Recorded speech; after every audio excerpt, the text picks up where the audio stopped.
Hi everyone, I am reading Just the Way You Are by Allison Boot, presented by Itsy Bitsy Book Bits. Chapter 1. Once upon a time, in a faraway land called Starryton, there lived a princess named Misty. Like many other princesses before her, she was loved and adored by her subjects and doted upon by her parents. The citizens of Starryton often gushed over her skin, which resembled that of dolls frequently displayed in curio cabinets. She wondered, however, if they would still gush if they ever realized what separated her from the other princesses of the world: her wheelchair. Misty had been in a wheelchair since she was very young because she had a disability that left her unable to walk or properly use both of her hands. This disability had been kept a secret in Starryton for as long as she could remember because her father didn't want the royal family to appear weak to the people of the kingdom.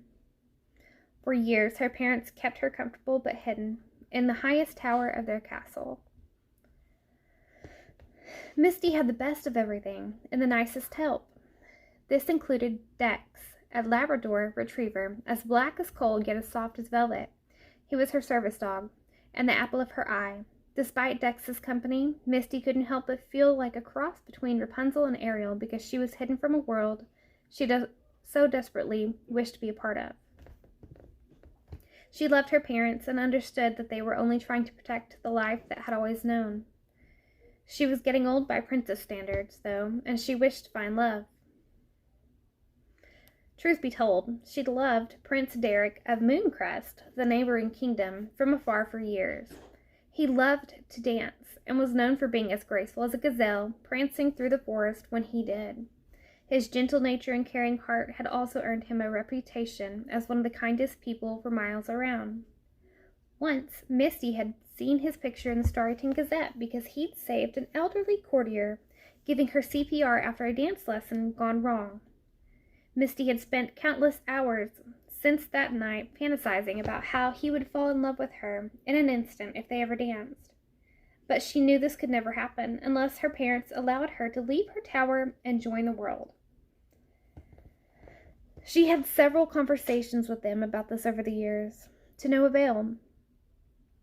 But her failures didn't stop her from making yet another attempt on the eve of her 21st birthday, as they all sat around the table together to have a celebratory dinner. "I've decided what I want for my birthday," she flashed her father, Rignold, what she hoped was a cute, innocent smile. The snowy white-haired, pot-bellied king chuckled and gave her mother Eliza a knowing look. "Better get some coins ready, darling." Misty rolled her eyes. "You underestimate me, Daddy. What I want this year doesn't cost a thing." Taking a bite of a chicken tender, she waited for him to process what she'd said before continuing with her request. "I want to spend the day outside. Leave the tower, so I can explore Starryton." The moment the princess finished, her mother sighed and hung her head, holding her face between her hands. "Not this again." Misty mirrored Eliza's posture, frustrated by the fact that this all-too-familiar argument had once again made the usually larger-than-life, silver-haired woman look so very small. The king stood up from the table, then, the way his forehead wrinkled, exposing both his age and his anger. "Why do you insist on constantly indulging in the fantasies of a young girl?" he huffed in frustration. "I've told you time and time again that we can never grant a ridiculous request such as this." Misty readied herself for a fight and internally coached herself not to back down. "What I want is far from ridiculous, Daddy. I'm sick of being cooped up in this tower. I'll be 21 years old tomorrow, and I want to see the world," she pleaded. "I don't care how old you are," the king's face reddened, the wrinkles in his forehead becoming deeper as he started to rant. "You're my daughter. Your mother and I need you here. Doesn't that mean anything to you?" Tears welling in her eyes, Misty struggled to answer. "Of course it does, but you can't shelter me forever. You have to understand how much I want to see the world." The king shook his head. No. It's too great a risk. We can't just let you aimlessly wander the kingdom. There's no telling what people would do or say," he explained, his face becoming more flushed with every word. "There it is. There's the truth," Misty shouted as the tears she'd been holding back finally spilled from her eyes. You're ashamed of me and afraid of others' opinions." She sniffed as another flood of tears burned behind her eyes. Before the king could respond, the queen lifted her head, revealing her own tears to Misty and her husband. "Sweetheart, please understand. Your father and I aren't ashamed of you. We only want to protect you, and we can't do that if you go out into the kingdom, because we have no control over what will happen or the impact your journey will have on the monarchy." "The monarchy, the monarchy, the monarchy. I'm sick of hearing about the stupid monarchy. I'm your daughter. I should be more important than any monarchy," she shouted, still crying. Her father let out another angry huff before resuming his argument. "You aren't listening to me or your mother. We have to protect you in order to protect the monarchy. Your going out into the kingdom is far too dangerous. It could put our family's reputation, as well as its future, at risk. I cannot allow that." The authority with which the king spoke should have frightened her, but it didn't. It only made her angrier. "For crying out loud, Daddy, you're not listening to me either. What about my future? What about my happiness? Does that not matter to you?" Her father looked at her for a long moment, and she noticed his face hadn't lost any of its earlier redness. "You are my daughter. I am, first and foremost, your father, yes. But as king, I must always be thinking of the good of the realm along with everything else. People discovering the truth about you is just too much of a liability. It could give them ideas, and they could try to take the right to rule from us before your cousin can step in and take my throne." At that moment, all Misty wanted was to ask why she couldn't take the throne when it was time for her father to step down. It was her birthright, after all. She knew that adding that to the fight would take it to even scarier heights, because neither she nor her parents were ready to face the answer to that question. She knew deep down that her father believed there was no way she could reign over Starton because of her disability, but she wasn't prepared to hear him admit it aloud. Before she could put all these thoughts into one coherent response, her mother spoke. "Misty, darling, your father and I both desperately want you to be happy, but we don't see any way of giving you what you want while still protecting the kingdom and the future of this family.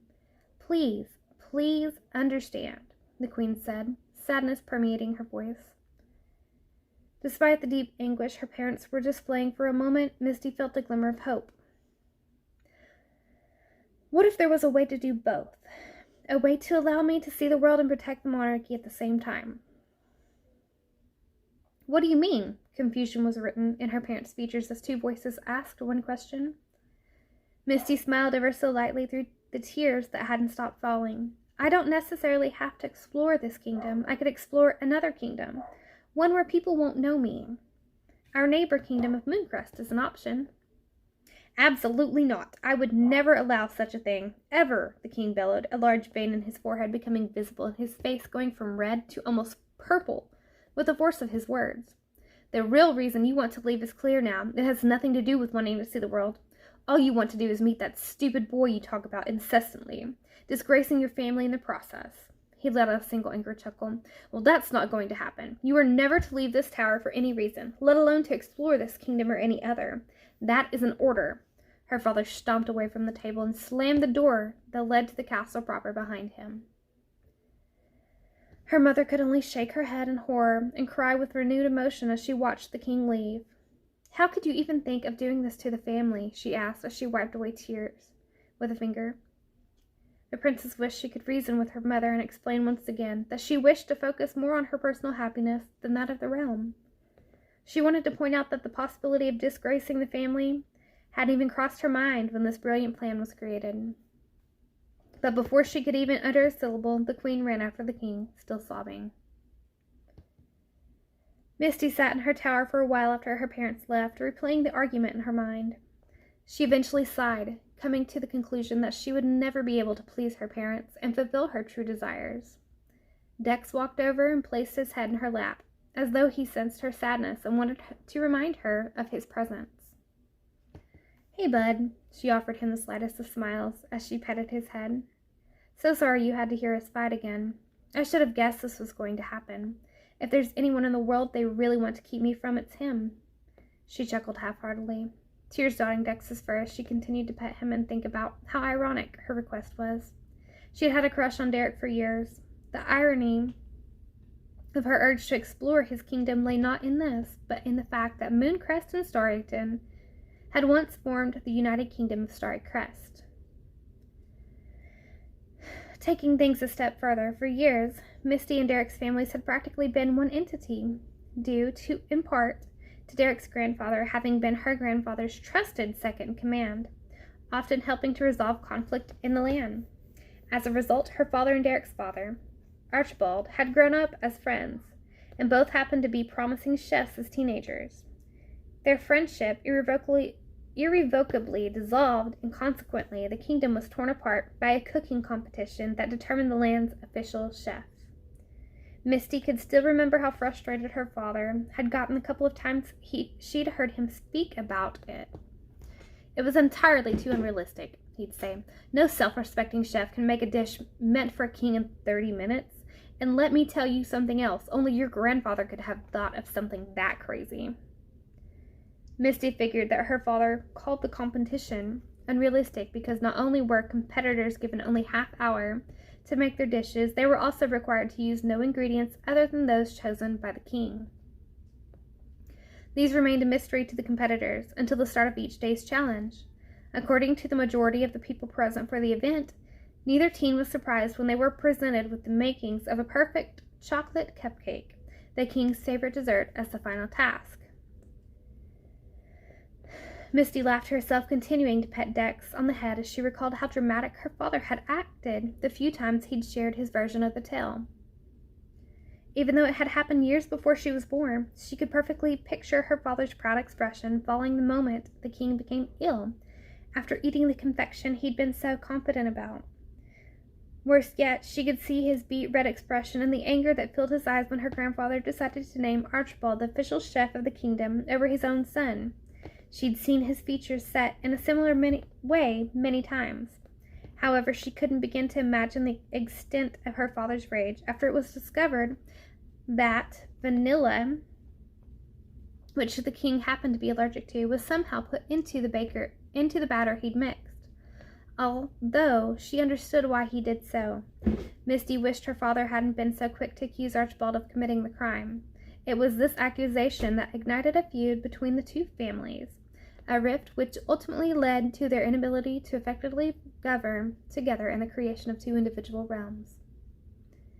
In spite of the toxic history between their families, Misty had felt an instant connection with Derek the moment she noticed his picture. She figured because she was about to be 21 and enter adulthood, by Starrington standards, there was no better time than now to explore this attraction, even if it meant going against her parents' wishes and dealing with the consequences. At the stroke of midnight, she quietly transferred from her bed to her wheelchair, packed a bag with clothes, all of the tools necessary to style her hair, as well as her favorite silver sequin-covered butterfly-shaped novelty handbag, and snuck out of the castle, Dex trailing silently behind her. A troll who granted wishes for a price was rumored to live deep in an untraveled portion of the land.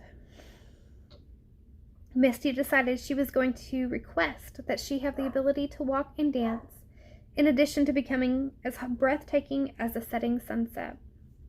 This was what the other princesses of the world had been given, she reasoned, and she wanted to have it too.